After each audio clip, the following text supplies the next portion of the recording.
Para la gran mayoría de católicos es casi innecesario tener que hablar de Juan Pablo II y de alguna manera recordarlo. Absolutamente innecesario, porque su figura simplemente se agiganta con el paso del tiempo.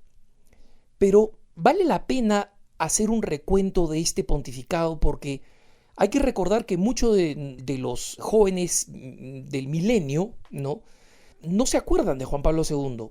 Yo he hablado con alguna de la gente más joven de mi oficina, y esta gente joven en la oficina me decía que ellos recordaban a Juan Pablo II ya ancianito, ¿no? Lo admiraban por ser un anciano que se esforzaba tanto por llegar a los jóvenes, ¿no? Y por hablar a pesar de su Parkinson. Y en consecuencia lo recuerdan como un papa anciano, perseverante y heroico. Pero no lo recuerdan, no lo vieron, salvo aquellos que por curiosidad han visto videos anteriores, videos más viejos, etcétera, no lo recuerdan en su esplendor, ¿no? No lo recuerdan en los grandes momentos que los vimos quienes somos un poco mayores y estamos ya acostumbrados a esa figura colosal que movió a la revista Time a titular,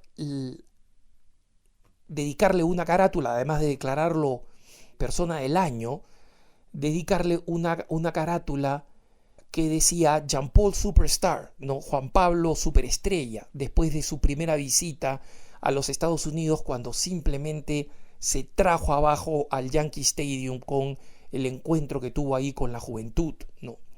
El Papa simplemente fue una persona que se metió al mundo, al bolsillo, por así decirlo. Pero así como decíamos en el punto de vista anterior que el, el Papa Juan XXIII fue un papa impredecible, ¿no? Llevó una vida bastante sencilla, muy vinculada al servicio diplomático por muchísimos años, y como, digamos, agradecimiento por esto ya mayor, se lo hizo patriarca de Venecia, ¿no? Esperando que allí ya terminara una carrera de gran servicio generoso a la iglesia. Juan Pablo II, en cambio, tiene una historia espectacular, espectacular, realmente de un hombre elegido, absolutamente elegido, ¿no?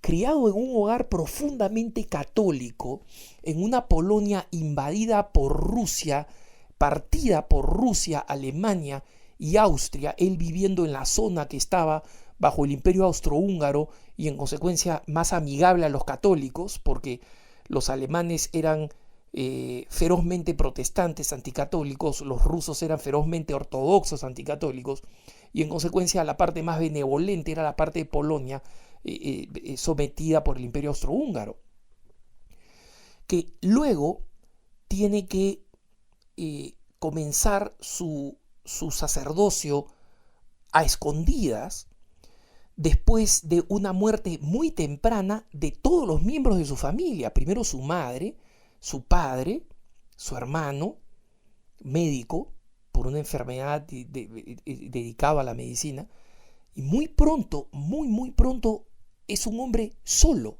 sin vínculos familiares. Y es un hombre que se dedica a la resistencia católica polaca a través de la formación filosófica y el teatro rapsódico, un tipo de teatro llamado rapsódico porque tenía muchísimo diálogo, ¿no? Y él mismo escribe un par de obras, ¿no? El Taller del Orfebre es esta gran obra maestra hermosísima sobre el valor del matrimonio, y en la que había muy poca actuación. ¿Por qué? Porque era un teatro hecho para ser representado en cualquier lugar, ¿no? Sin gran montaje. 3, 4 palos y los actores inmediatamente al discurso, ¿no? Entonces, es en esta situación que el futuro Papa entra a primero a trabajar en unas canteras, un papa obrero, ¿no? Entra a trabajar a las canteras y donde los trabajadores más endurecidos comienzan como a protegerlo porque veían en él algo especial. Finalmente, él descubre qué cosa era ese especial, que era un llamado al sacerdocio. Y entonces, él se presenta primero donde los carmelitas, y el superior de los carmelitas, porque quería una vida contemplativa, era un admirador de San Juan de la Cruz, su tesis es sobre San Juan de la Cruz, y los carmelitas no lo aceptan, y el superior de los carmelitas lo despide, le dice, no, este no es tu lugar, con una frase misteriosa en latín, ad maiores res tu est, tú has nacido para cosas mayores. Dolido, intrigado, pero siempre fiel, porque un hombre de una tenacidad alucinante, de una firmeza, de una voluntad simplemente descomunales,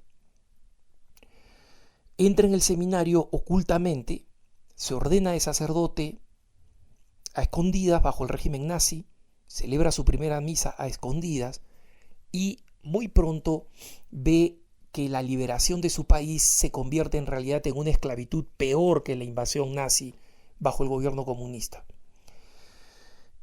Este papa, como sacerdote en Cracovia, se dedica al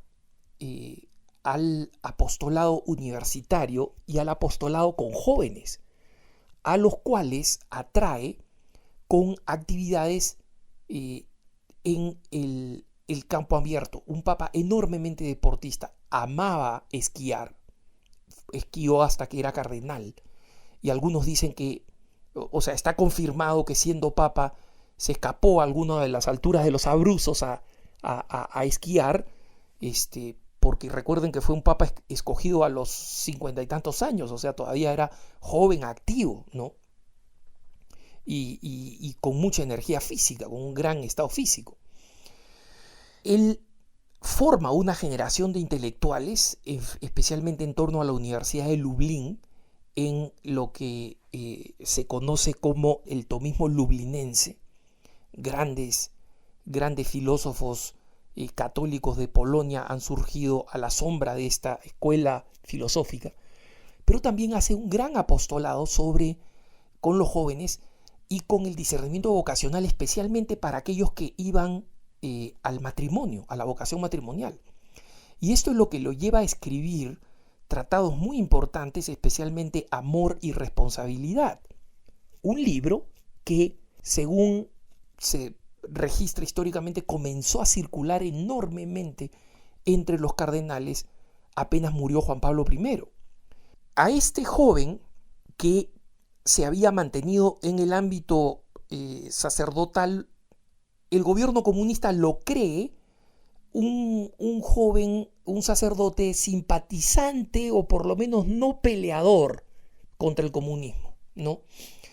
Y querían tener una especie de contrapeso contra el colosal cardenal Stefan Wyszynski, el cardenal de Varsovia, que les hizo la vida imposible a los comunistas. Entonces deciden aceptar que el Vaticano nombre como arzobispo de Cracovia, la otra gran ciudad católica de gran tradición, a Karol Wojtyła. Lo nombran y se quemaron, por así decirlo, porque termina siendo el gran papa que va a impulsar la gran reforma de la iglesia con un esfuerzo de renovación enorme. El episodio más emblemático es la construcción de la iglesia de Nowa Huta. Nowa Huta, que era básicamente Nueva Humanidad, fue la construcción de un enorme barrio obrero en Cracovia, que iba a ser el modelo de nueva ciudad comunista. Y obviamente, como nueva ciudad comunista, tenía museos, tenía bibliotecas, centros de estudio, lugares de reuniones, auditorios, teatro, cinema, parques. Y en la lista se habrán dado cuenta que falta una cosa: no había iglesia. y no querían que hubiera iglesia. Y que en consecuencia hubiera una gran concentración poblacional que no tuviera celebración parroquial en un lugar de una fe católica de alta práctica como era Polonia. Entonces, es una historia que vale la pena leer. Lean Iglesia de Nowa Huta, buscar en internet y leer toda la historia, porque no quiero aquí alargarles la manera como este cardenal derrota a las autoridades comunistas, haciendo que no tenga recursos y que la gente comience a donar los recursos, a que no exista posibilidad de trabajar y la gente comience a donar su trabajo los días sábados y domingos para construir esta iglesia, que es además de tamaño colosal, y finalmente se inaugure en una inauguración que Selecciones de Reader Digest llamó la nueva arca de Noé en el Mar Rojo, no refiriéndose al mar comunista, porque tenía una forma de una barca emblemática. Y este hombre llegó a Roma, obviamente para la prensa mundial desconocido, pero para los cardenales una persona de una figura enorme, que además había tenido un papel descollante por su habilidad intelectual y su compromiso en el Concilio Vaticano II, especialmente en la redacción de la Gaudium et Spes, el gozo y esperanza, esta visión de la relación de la Iglesia con el mundo, ¿no? Y es sabido que su predecesor, Juan Pablo I, le confesó a su secretario: en realidad yo no debí haber sido elegido papa, debió haber sido el que estaba sentado frente a mí. Nunca dijo, ¿no? Pero cuando salieron los planes para el cónclave, y prácticamente lo que se hizo fue reproducir el cónclave que había sucedido apenas 33 días atrás, ¿no?, tras la muerte sorpresiva de Juan Pablo I, este secretario descubrió que la persona que estaba sentada exactamente frente al cardenal Albino Luciani, que terminó siendo Juan Pablo I, era el cardenal Karol Wojtyła de Polonia, y que terminaría siendo papa.